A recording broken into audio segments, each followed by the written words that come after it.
Cümleten selamun aleyküm hanımlar. Divapatik YouTube kanalıma hepiniz hoş geldiniz. Bugün birlikte 2 şiş dikişsiz çok güzel, çok şık bir patik yapacağız. Ben patiğimde yeşil, krem ve tarçın rengi olmak üzere 3 tane normal patiklik ip kullandım. Şişlerim 3 numara. Modelimiz de bu şekilde hanımlar. Çok güzel, çok şık, zarif bir model oldu. Ana renk olarak yeşil kullandım. Patiğimizin tabanı böyle, topuk kesmi. Modelimizin hiçbir yerinde dikişimiz yok hanımlar. Baştan sona dikişsiz yaptım. Bu patik benim elimin ölçülerine göre 38-39 numara ayaklar için uyumlu oldu. Hemen patiğimi kenara bırakıyorum. Birlikte başlayalım. Patiğimize kenar bölümünden başlayacağız hanımlar. 22 ilmek olarak öncelikle 22 adet ilmeğimizi atıyoruz. 2, 3, 4, 5.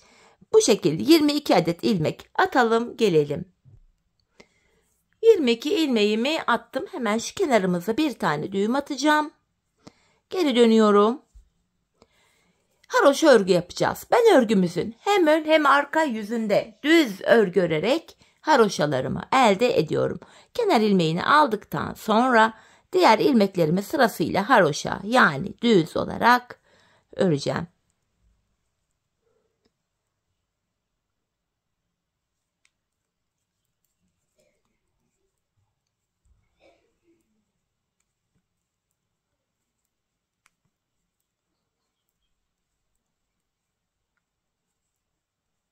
Sonuncu ilmeğimi de yine ördüm. Geri dönüyorum. Geri döndüğümüzde ön yüzdeyiz. Ön yüzde olduğumuzu şöyle kabul ediyorum. Şu başlangıç ipimiz eğer ki sol taraftaysa ön yüzdeyiz demektir. Hemen modelimize başlayacağız hanımlar. Hemen şuralardaki modelimiz. Her bir modelimiz 8 sıradan oluşuyor. Şimdi modelimize ön yüzde başlıyoruz. Modelde birinci sıramız. Kenar ilmeğimi aldıktan sonra kenar ilmeğim ile birlikte toplam 16 ilmeğimi yeşil ipim ile öreceğim. 5 ilmek oldu. 6, 7, 8, 9, 10, 11, 12, 13, 14, 15, 16. 16 ilmeğimi yeşil ile ördüm. Kalan 6 ilmeğimi de krem ipim ile öreceğim. Hemen şöyle krem ipimi alıyorum. Kalan 6 ilmeği de krem ile öreceğim. Hemen şu ilk kremimi ördükten sonra krem ipimin ucunu burada düğümlüyorum yeşilime. Patiğimiz sökülmesin diye.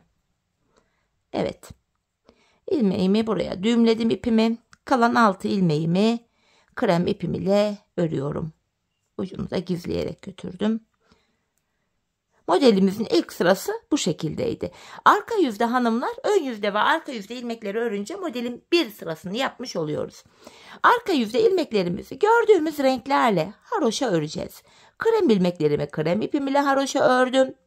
Arka yüzde renk geçişi yaparken ipimi arkada bırakıyorum. Şöyle çaprazlamasına yeşilimi aldım. Kalan 16 ilmeğimi yeşil ipim ile örüyorum.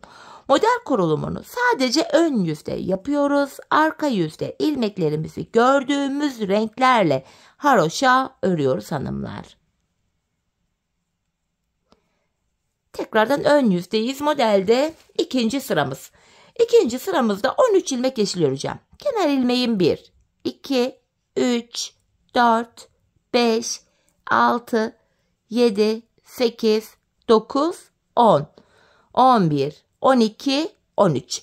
Ardından hemen çaprazlamasına şöyle yeşil ipimi alıyorum. Krem ipimi aldım. Yeşilin altından geçirerek. Buraya 3 tane krem. Kremi bıraktım, yeşilimi aldım. 3 tane yeşil. Ve kalan 3 ilmeğimi krem ipim ile örüyorum. İkinci sıramız arka yüzde bu şekilde. Geri dönüyorum hanımlar. Arka yüzdeyiz. İlmeklerimi gördüğüm renklerle örüyorum. 3 kremimi krem ile ördüm. Bakın şöyle renk geçişi yapıyorum. Renk geçişlerinde ipim arka yüzde kalıyor. 3 yeşil ilmeğimi yeşil ile örüyorum. Tekrardan kremimi arkada bıraktım. Yeşilimi arkada bıraktım. Krem ipimi aldım. 3 kremimi ördüm. Tekrar kremi arkada bırakıp yeşilimi alıyorum ve kalan ilmeklerimi yeşil ipim ile haroşa olarak örüyorum. Arka yüzde ikinci sıramızı da böylece tamamlamış oluyoruz. Geri döndüm hanımlar, ön yüzdeyiz. Modelimizde 3. sıramız. Bu sıramızda 10 ilmek yeşil örüyorum. Şu kenar ilmeğim 1, 2, 3, 4, 5, 6, 7, 8, 9, 10. Kremimi alıyorum. 3 tane krem öreceğim. 1, 2, 3. Yeşilimi alıyorum. 3 tane yeşil örüyorum. Şimdi tarçın rengi ipimi de ekleyeceğim. Şöyle tarçın ipimi de aldım. Buraya 3 ilmek de tarçın örüyorum. Modelde 3. sıramız.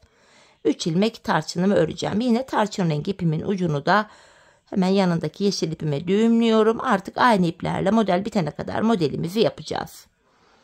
3 ilmek tarçın. Tekrar krem ipimi alıyorum. Kalan 3 ilmeğimi de krem ile örüyorum. Modelimizin 3. sırası da bu şekildeydi. Geri dönüyorum, arka yüzdeyim. Yine ilmeklerimi arka yüzde gördüğüm renklerle öreceğim. Kenar ilmeğini aldıktan sonra 2. ve 3. ilmeğimi krem ile ördüm. Hemen sırada 3 tarçın ilmeğim var. Tarçın ilmeklerimi de yine tarçın rengi ipim ile örüyorum.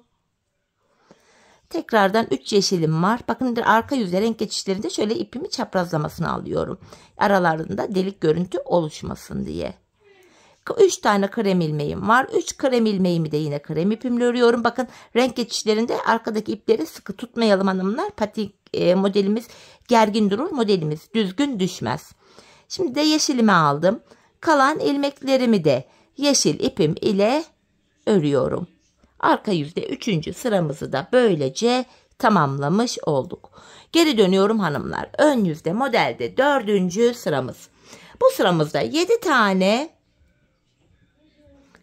yeşil örüyorum. Kenar ilmeğim 1, 2, 3, 4, 5, 6, 7. Krem ipimi aldım. 3 tane krem örüyorum. 1, 2, 3. Yeşilimi aldım. Yanına 3 tane yeşil. Tarçın ipimi alıyorum.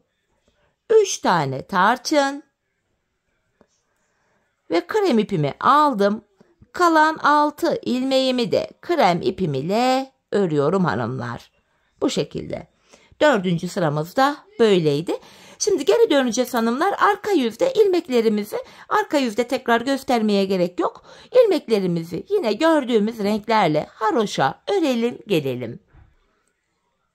Evet hanımlar, arka yüzde ilmeklerimi ördüm. Tekrar ön yüzde modelde 5. sıradayız. 4 tane yeşil örüyorum. Kenar ilmeğim 1, 2, 3, 4. 3 tane krem. Şu 3. krem ilmeğim. Yeşilimi alıyorum. 3 tane yeşil. Tarçın ipimi aldım. 3 tane tarçın. 3 tane krem. Tekrar yeşilimi alıyorum. Buraya 3 tane yeşil öreceğim. Ve kalan 3 ilmeğim krem. 5. sıramız da bu şekildeydi. Arka yüze yine ilmeklerimizi gördüğümüz renklerle örelim gelelim. Evet hanımlar, tekrardan ön yüzdeyim ve modelimizde 6. sıradayız. Bu sıramızda kenar ilmeğim ile birlikte toplam 7 ilmek yeşil öreceğim. Şu 4, 5, 6, 7. Bu defa kremimi alıyorum. 3 tane krem. Yeşilimi aldım. 3 tane yeşil. Tarçın ipimi alıyorum. 3 tane tarçın. Ve krem ipimi aldım. Kalan 6 ilmeğimi de krem ipim ile örüyorum. Bu şekilde. Şimdi arka yüzde ilmeklerimizi örelim gelelim. Evet hanımlar, yeniden ön yüzde ve modelde 7. sıradayız. Bu sıramızda 10 yeşil örüyorum. 2, 3, 4, 5, 6, 7, 8, 9, 10. Yanına 3 tane krem. 1, 2, 3. Yeşilimi alıyorum. 3 tane yeşil örüyorum. Tarçın rengi ipimi aldım. 3 tane tarçın. Ve kalan 3 ilmeğimi de krem ipim ile örüyorum. 7. sıramız da bu şekildeydi. Arka yüzde ilmeklerimizi örelim gelelim. Evet hanımlar, şimdi de modelimizde 8. ve sonuncu sıramızdayız. Bu sıramızda yapacağımız işlem şöyle. 13 ilmek yeşil öreceğim. Kenar ilmeğim 1, 2, 3, 4, 5, 6, 7, 8, 9, 10, 11, 12, 13. Hemen kremimi alıyorum. Yanına 3 tane krem örüyorum. Yeşilimi alıyorum. 3 tane yeşil örüyorum. Ve kalan son 3 ilmeğimi de krem ipim ile örüyorum. Modelimizde sonuncu sıramızda bu şekildeydi. Şimdi arka yüzde yine ilmeklerimizi gördüğümüz renklerle örelim gelelim. Evet hanımlar, arka yüzde ilmeklerimizi ördüm. Şimdi ilk modelimizi tamamladık. Aynı şekilde 8 sıradan oluşan ikinci modelimizi kuracağız. Aynı işlem devam edecek. Kafanız karışmasın diye sil baştan gösteriyorum. Şimdi ikinci modele geçtik. Modelde 1. sıramız. Bu aşamada hanımlar alttaki modele bakarak da yapabilirsiniz. Modelin ilk sırasında ne yapmıştık? Kenar ilmeğini aldıktan sonra kenara toplam 16 tane yeşil örüyorum. Şimdi sil baştan ilk modeli unutalım. Modeli yeni kuruyormuş gibi düşünüyoruz. 16 ilmek yeşilimi öreceğim. Şuraya kadar 13 yeşilim vardı. 14, 15 ve 16. 16 yeşilimi ördüm. Kremimi alıyorum. Kalan 6 ilmeğimi krem ipim ile örüyorum. Modelde ilk sıramızı yaptık. İkinci modelimizin ilk sırası. Şimdi arka yüzde ilmekleri gördüğümüz gibi öreceğiz. Sonra modelin ikinci sırası, 3. 4. 5, 6, 7, 8 diye devam edeceğiz hanımlar. Bu aşamada kafanız karışacak olursa hani ben modele bakarak yapamıyorum diyenler varsa da videoyu başa alarak ilk modelin sıralamalarını takip ederek bu ikinci modeli de rahatlıkla yapabilirsiniz. Ben patiğimin bu yan bölümüne toplamda 3 tane aynı modelden yaptım hanımlar. Bakın 1, 2, 3. İlk modeli bitirdik, ikinciyi başlattık. Tam olarak buraya geldik. 3 tane modelimizi aynı şekilde yapalım hanımlar. 3. modelimizi yaptıktan sonra adeta 4. modeli kuracak gibi yine 4. modelin yine ilk sırasını yapalım. Şu anda yaptığımız gibi yapalım gelelim. Ardından patiğimizin bu bölümünü, kenar bölümlerindeki bu oval görüntüyü verebilmek için uyguladığımız işleme birlikte başlayacağız. Evet hanımlar, patiğimin bu bölümüne 3 tane desenimi yaptım. Sonra 4. desenin ilk sırasını da yaptım geldim. Şimdi patiğimizin ön bölümünde oval bir görüntü oluşturabilmek için şöyle bir işlem yapacağız. Öncelikle ön yüzdeyim. Kenar ilmeğimi aldım. Şu ikinci ilmeğim. 3, 4, 5. 5 ilmek ördüm, geri dönüyorum.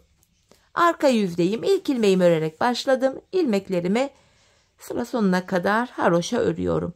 Şimdi geri döndüm. Bu sıramızda da 7 ilmek örüp döneceğiz. Kenar ilmeğim 1, 2, 3, 4, 5, 6, 7. Her seferinde ikişer ikişer artırarak bu şekilde devam edeceğiz. Ardından yine geri döndüm. İlk ilmeğimi örerek başladım. Diğer ilmeklerimi de yine haroşa örüyorum. Tekrar geri döndüm, ön yüzdeyim. Bu defa da 9 ilmek örüp döneceğim. 9 ilmek. Kenar ilmeğim 1, 2, 3, 4, 5, 6, 7, 8, 9. Geri dönüyorum, arka yüzdeyim. İlk ilmeğimi örerek başladım. 9 ilmeğimin hepsini arka yüzde haroşa örüyorum. Tekrar geri döndüm hanımlar, ön yüzdeyim. Şimdi de 11 ilmek örüp geri döneceğiz. Kenar ilmeğim 1, 2, 3, 4, 5, 6, 7, 8, 9, 10, 11. Geri dönüyorum. Arka yüzde ilk ilmeğimi örerek başladım. Diğer ilmeklerimi haroşa olarak örüyorum.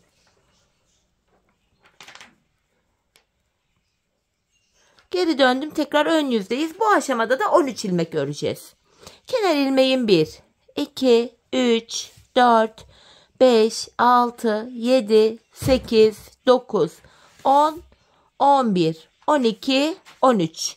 Tekrar geri dönüyorum. Arka yüzde yine 13 ilmeğimi normal haroşa olarak örüyorum.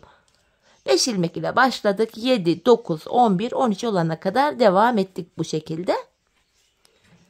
Şimdi geri dönüyorum hanımlar. Son kez bu defa da 15 ilmek öreceğiz, döneceğiz. Şu kenar ilmeğim 1, 2, 3, 4, 5, 6, 7, 8, 9, 10, 11, 12, 13, 14, 15. Geri dönüyorum. Yine ilk ilmeğimi düz örerek başladım. Devamındaki ilmeklerimi de düz yani haroşa olarak örüyorum. 5 ilmek ile başladık. 15 olana kadar devam ettik. Şimdi de ilmek sayıları ikişer ikişer azalacak hanımlar. En son 15 örmüştük. 2 ilmek azalacak. 13 öreceğiz. 13 ilmek örüp geri dönüyoruz. 3, 4, 5, 6, 7, 8, 9, 10, 11, 12, 13. Bakın 2 ilmek bıraktık artık burada. Geri dönüyorum. Arka yüzde 13 ilmeğimi haroşa örüyorum.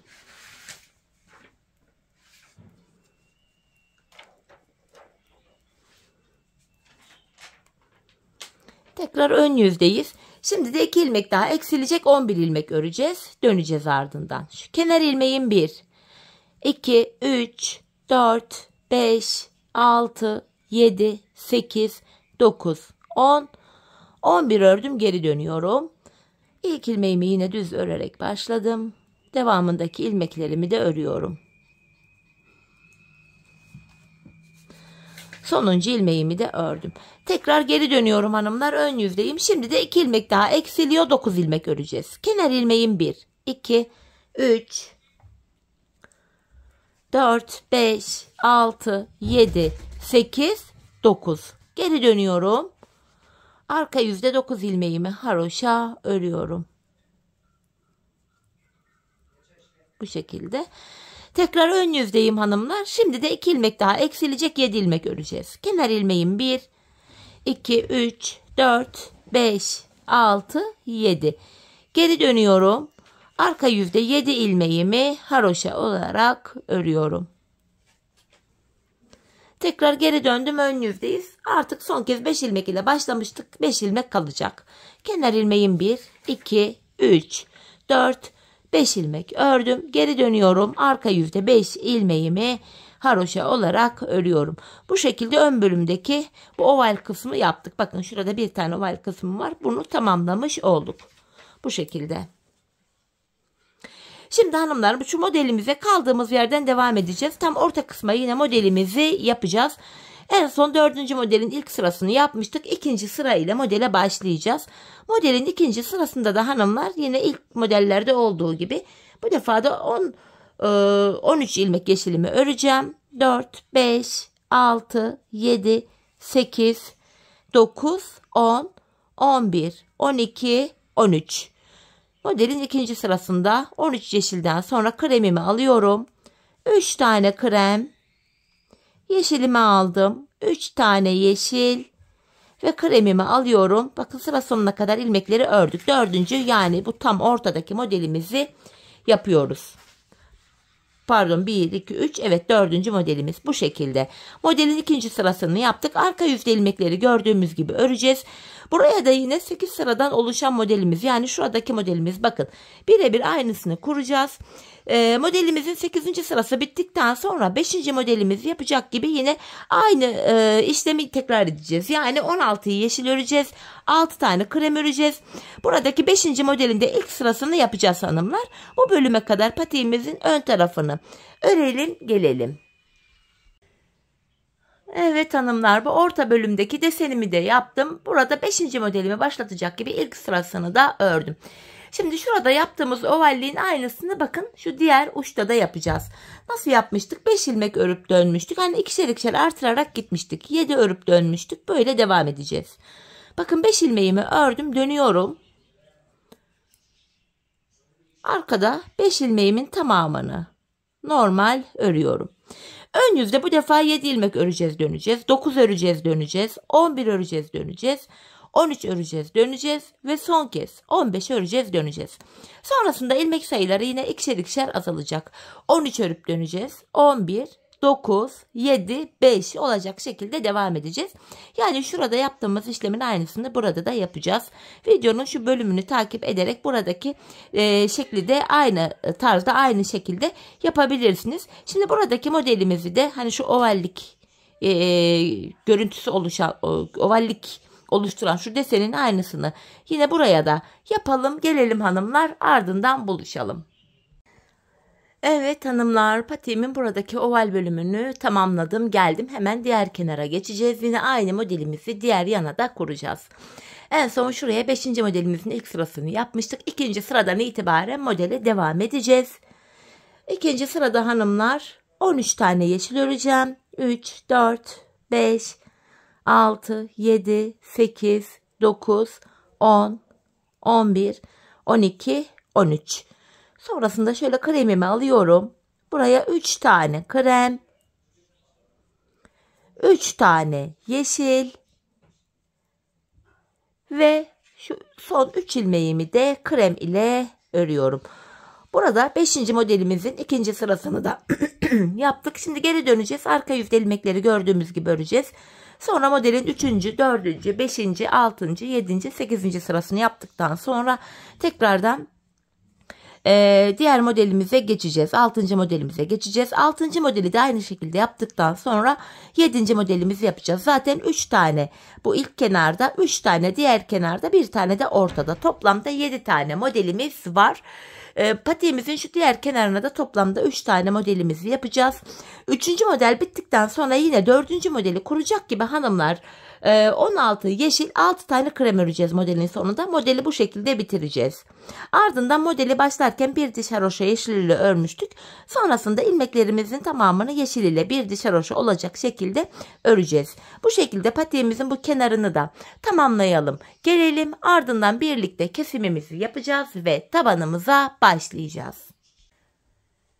Evet hanımlar, patiğimin diğer kenarında tamamladım, geldim. Gördüğünüz üzere burada 7 tane modelim oldu. 3 bu kenarda, 1 ortada, 3 tane de diğer kenarımızda. Modelimizi bu şekilde yaptık. Şimdi yapacağımız işlem şu: ilmeklerimizi keseceğiz hanımlar. İlmeklerimiz kesilecek. Kenar ilmeğimi aldıktan sonra ilmeklerimi ikişer ikişer toplayarak kesiyorum.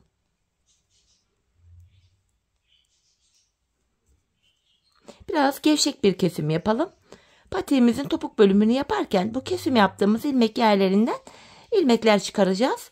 İlmekleri rahat bir şekilde çıkaralım diye gevşek bir kesim yapmamızda fayda var. Ayrıca bu renkli iplerimi de, kremimi ve tarçın rengi ipimi de arkada işim bittikten sonra kestim. Uçlarını arkaya düğümledim hanımlar. Bu şekilde son bir ilmeğim kaldı. Onu da kesiyorum. Hemen kenarımız sıkı ve sağlam olsun diye hemen şuraya da 2 tane zincir çektim. İpimi kesiyorum artık. Bu şekilde. Evet hanımlar, patiğimizin üst bölümünü böylece tamamladık. Şimdi yapacağımız işlem şu: patiğimizin tabanını öreceğiz. Tabanımızı örmek için şu geniş bölümden hanımlar ilmekler çıkaracağız. Bu aşamada şöyle bir tık daha uzun şiş kullanacağım. Dileyen misinalı şiş de kullanabilir. Yine yeşil ipim ile hemen şuradaki ilk kenar ilmek yerine girerek hemen şuradan ilmek çıkarıyorum. Şöyle bir ilmek çıkarttım. Sırasıyla kenar ilmek yerlerine ilmeğin 2 kanadına birden girerek ilmek çıkaracağız hanımlar. Tabanımızı yapabilmek için bu şekilde ilmekler çıkarıyoruz. 2 ilmeğim oldu. 3, şu 4. ilmeğim, 5, 6, 7, 8, 9, 10. Bu şekilde ilmekler çıkaracağız. Tam şu diğer uca gelene kadar. Bu uçtan diğer uca toplamda 81 ilmek çıkarttım hanımlar. Diğer uca kadar 81 ilmeğimizi çıkaralım, gelelim. Evet, bu uca kadar 81 ilmeğimi çıkarttım, geldim. Şimdi geri dönüyorum, arka yüzdeyim. Arka yüzde kenar ilmeğimi aldıktan sonra ilmeklerimi yine haroşa yani düz olarak öreceğim. Sıra sonuna kadar ilmeklerimizi örelim gelelim. Sıra sonuna kadar ilmeklerimi ördüm, geri dönüyorum, ön yüzdeyiz. Artık burundan başlayarak tabanımıza geçeceğiz. Buruna 7 ilmek ile başlayacağız hanımlar. Şişimizde 81 ilmek vardı. 81 ilmekten 7 ilmek çıkarınca geriye 74 ilmek kalıyor. 74 ilmeği de iki yana eşit paylaştırınca kenarlara 37'şer ilmek düşüyor. Burnumuzdan başlayarak tabanımızı yapacağız demiştim. Öncelikle bu sağ kenardaki 37 adet ilmeğimizi öreceğim. 1, 2, 3 ilmeğim oldu. 4, 5, 6, 7, 8, 9, 10, 11, 12, 13, 14, 15, 16, 17, 18, 19, 20, 21, 22, 23, 24, 25, 26, 27, 28, 29, 30, 31, 32, 33, 34, 35, 36, 37. Bu kenardaki 37 ilmeğimi ördüm. Şimdi patiğimizin burun kısmı için 7 ilmek daha örüyorum. 1, 2, 3, 4, 5, 6, 7. Saydığımız anda şu sol kenarda da 37 ilmek kalıyor. 7 ilmekten sonra şöyle geri dönüyorum. İpim karşıda, ilk ilmeğimi örmeden aldım. 7 ilmeğimi öreceğim. 2, 3, 4, 5, 6, 7. Tekrardan şöyle geri döndüm. Bakın buraya 7 ilmek ile bir diş haroşamız oluştu. Bu orta bölümde 13 ilmek olana kadar yanlardan birer ilmekler alacağız hanımlar. Yine ipim karşıda, ilkini örmeden aldım. 7 ilmeğimi örüyorum. 3, 4, 5, 6, 7. Kenardan bir ilmek örerek ortaya ekledim. Ortada 8 ilmeğim oldu. Geri dönüyorum. İpim karşıda, ilkini örmeden aldım. 8 ilmeğimi öreceğim. 3, 4, 5, 6, 7, 8. Bir ilmek de kenardan alarak ördüm. 9. Tekrar geri döndüm. İpim karşıda, ilkini örmeden aldım. 9 ilmeğimi öreceğim.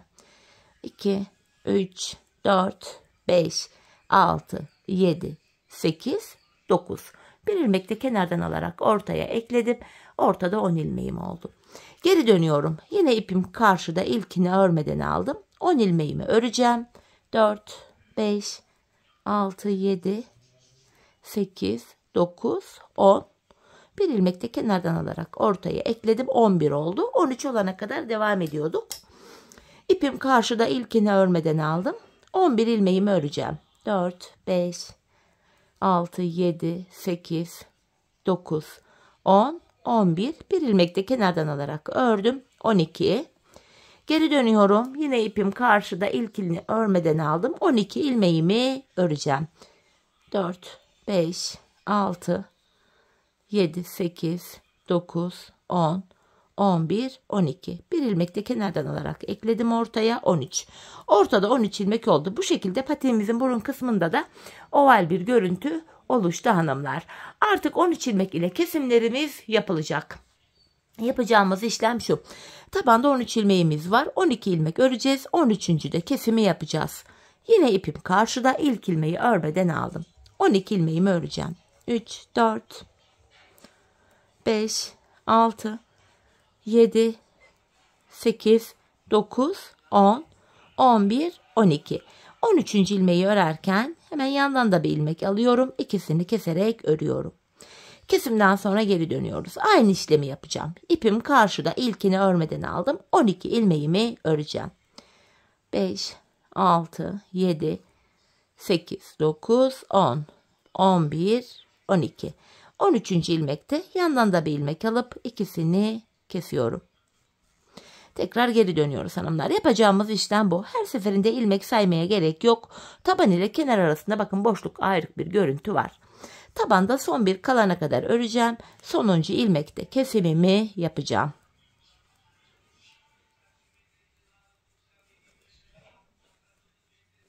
Bakın son bir ilmek kaldı. Bunu örerken yanındakini de alıyorum. İkisini birlikte kesiyorum. Kesimden sonra geri döndüm. Yine ipim karşıda, ilkini örmeden aldım. Bakın taban ile kenar arasında yine boşluk bir görüntü var. Tabanımda son bir kalana kadar öreceğim. Sonuncu da kesimimi yapacağım. Bakın son bir kaldı. Sonuncu da yanından da bir ilmek alıp ikisini kesiyorum. Tekrar geri dönüyoruz. Hanımlar, tabanımız bu şekilde örülüyor 13 ilmek ile. Biz bu kesme işlemine bu sağ ve sol şişimizde kenarlarda 3'er ilmek kalana kadar devam edeceğiz. 13 ilmek ile tabanımızı bu şekilde keseceğiz. Şimdi hep birlikte patiğimizin tabanını kenarlarda 3'er ilmek kalana kadar örelim gelelim. Evet hanımlar, her iki şişimin ucunda da bakın 3'er ilmeğim kalana kadar patiğimin tabanını ördüm geldim. Şimdi yine hem kesimlere devam edeceğiz hem de tabanda oval görüntü oluşturmak için yeniden kesimler yapacağız. İpim karşıda, yine ilk ilmeğimi örmeden aldım. Tekrardan tabanımda son bir ilmek kalana kadar öreceğim. Tabanda son bir kalana kadar. Bakın son bir ilmek kaldı. Bunu örerken yandan da bir ilmek alıp ikisini kesiyorum. Kesimden sonra yine geri döndüm. İpim karşıda, ilk ilmeği örmeden aldım. Öndeki iki ilmeğimi keserek örüyorum hanımlar. Burada ilk kesimimi yaptım. Şimdi şu tabanımızda 3 ilmek kalana kadar öreceğim. Çünkü sol kenarda da kesim yapacağız. Bakın son 3 ilmeğim kaldı. Yine öndeki 2 ilmeği keserek örüyorum. Sonuncu ilmeğimi örerken şişimden de bir ilmek alıp ikisini kesiyorum. Geri döndük. Bakın yanlarda 2'şer ilmek kaldı. Yine ipim karşıda, ilk ilmeği örmeden aldım. Tabanda son bir kalana kadar örüyorum yine. Sonuncuyu örerken yandan da bir ilmek alıp ikisini kestim. Geri dönüyorum. İpim karşıda, ilk ilmeği örmeden aldım. Şimdi yine öndeki 2 ilmeğimi kesiyorum. Tekrardan şu tabanımızda son 3 kalana kadar öreceğim. Bakın son 3 ilmek kaldı. Yine öndeki 2 ilmeği kesiyorum. Sonuncu ilmeği örerken şişimden de bir ilmek alıp ikisini kestim. Geri döndüm. Kenarlarda birer ilmek kaldı. İpim karşıda, ilkini örmeden aldım. Tekrar tabanımda son bir kalana kadar örüyorum. Bu sonuncu ilmeği örerken yandaki ilmeği de aldım. İkisini kestim. Geri dönüyorum hanımlar. İpim karşıda, yine ilkini örmeden aldım. Öndeki 2 ilmeği kesiyorum. Tekrar şu tabanda son 3 kalana kadar örüyorum. Yine öndeki 2 ilmeği kestim. Şu tabandaki sonuncu ilmeği örerken kenarda kalan son bir ilmeği de alıp ikisini birlikte örüyorum. Tabanımızda arka bölümde hanımlar 7 ilmek kaldı. Artık 7 ilmek ile patiğimizin arkasını öreceğiz. Burada da yapacağımız işlem şu.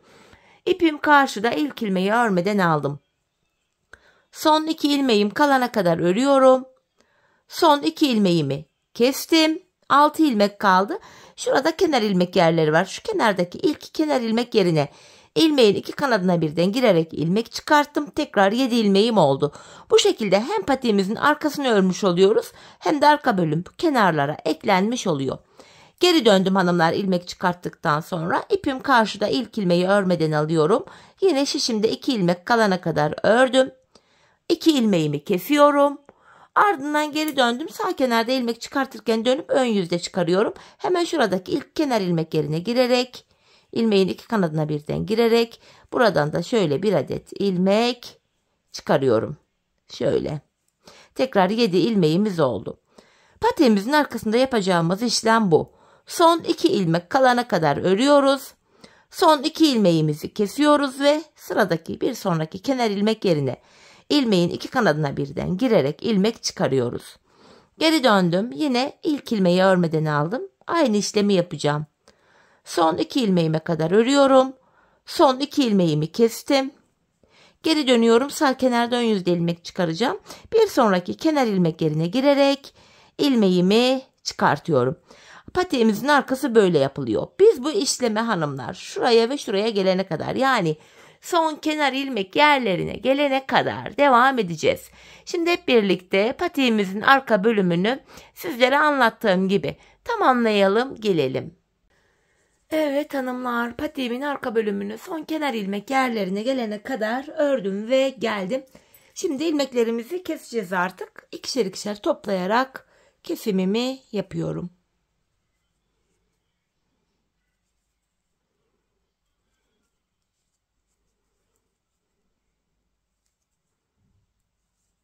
Son bir ilmeğim kaldı. Onu da kestim. kenarda tümsek bir görüntü oluşmasın diye hemen şöyle dibine batarak burayı düzlüyorum. Patiğimizin bu örgü bölümünü bitirdik hanımlar. Şimdi patiğimizde 2 sıradan oluşan bir kenar oyamız var. İlkini tarçın rengi ipim ile yapacağım. Bu yeşil ilmeğimi hiç koparmadan böyle yeşil ipim bekleyecek öncelikle. Bu ilmeğin içinden şöyle tarçın rengi ipim ile bir ilmek çıkarıyorum. Bu şekilde. Kenar oyamızın ilk sırasında hanımlar sık iğne tekniği uyguluyoruz. Sıradaki kenar ilmek yerine batarak ilmek çıkarıp tığımdaki ilmeklerimi topluyorum. Şu tarçın rengi ipimin ucunu da arada gizleyerek götürüyorum. Bu şekilde kenar oyamızın ilk sırasında sık iğne tekniği uyguluyoruz. Sırası ile kenar ilmek yerlerine batarak sık iğne yapıyoruz. Bu şekilde hanımlar patiğimizin çevresini şu ilk başladığımız yere kadar dolanalım gelelim. Evet hanımlar, patiğimin çevresini dolandım geldim. Buraya bir zincir çekip tarçın rengi ipimi kesiyorum. Hemen tarçın rengi ipimin ucunu gizleyeceğim. Sonrasında da kenar oyamızda yeşil ipimiz ile ikinci sıramızı yapacağız. Şöyle ilmek aralarına girerek ipimin ucunu güzelce gizliyorum. Şimdi hemen şu bakın yeşil ipim burada kalmıştı. Hemen bitirdiğim yere şöyle tığım ile girerek yeşil ipimle ilmek çıkarttım. Şöyle bir zincir çektim. Bu sıramızda da hanımlar ters sık iğne yöntemi uygulayacağız. Yani geri geri gideceğiz hanımlar. Bakın bir gerideki tarçın sık iğnenin içine girerek ilmek çıkarıyorum. Tığımdaki ilmekleri topluyorum. Geri geri giderek sık iğnemizi yapıyoruz hanımlar. Bir gerideki tarçın rengi sık iğnenin içine girerek ilmek çıkarıyorum. Tığımdaki ilmeklerimi topluyorum. Dileyen burada da yine düz sık iğne yöntemi kullanabilir. Ama ben bu şekilde ters sık iğne tekniğini tercih ettim. Bu şekilde hanımlar geri geri gidiyoruz. Bu şekilde patiğimizin çevresini ilk başladığımız yere kadar dolanıp gelelim. Evet hanımlar, patiğimin çevresini dolandım geldim. Yine bir tane zincir çekip artık yeşil ipimi de kesiyorum. Patiğimizi tamamladık. Hemen bu yeşil ipimin ucunda gizleyeceğim. Sonra patiğimize bir bütün olarak bakalım. Hemen ilmek aralarına girerek şöyle ipimizin ucunu güzelce gizliyorum.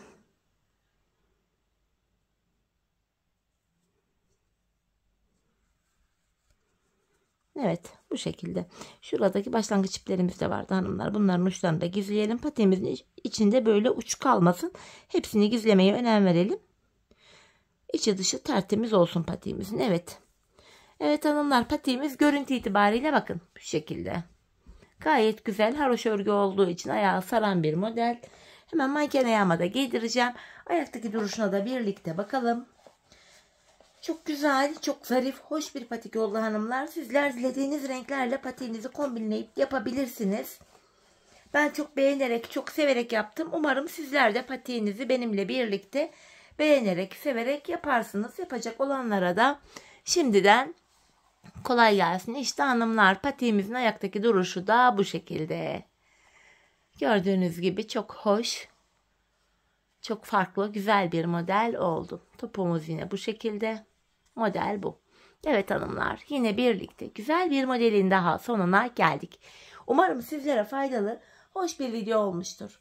Yeni modellerde, yeni videolarda buluşmak dileğiyle. Şimdilik hoşça kalın, sağlıcakla kalın.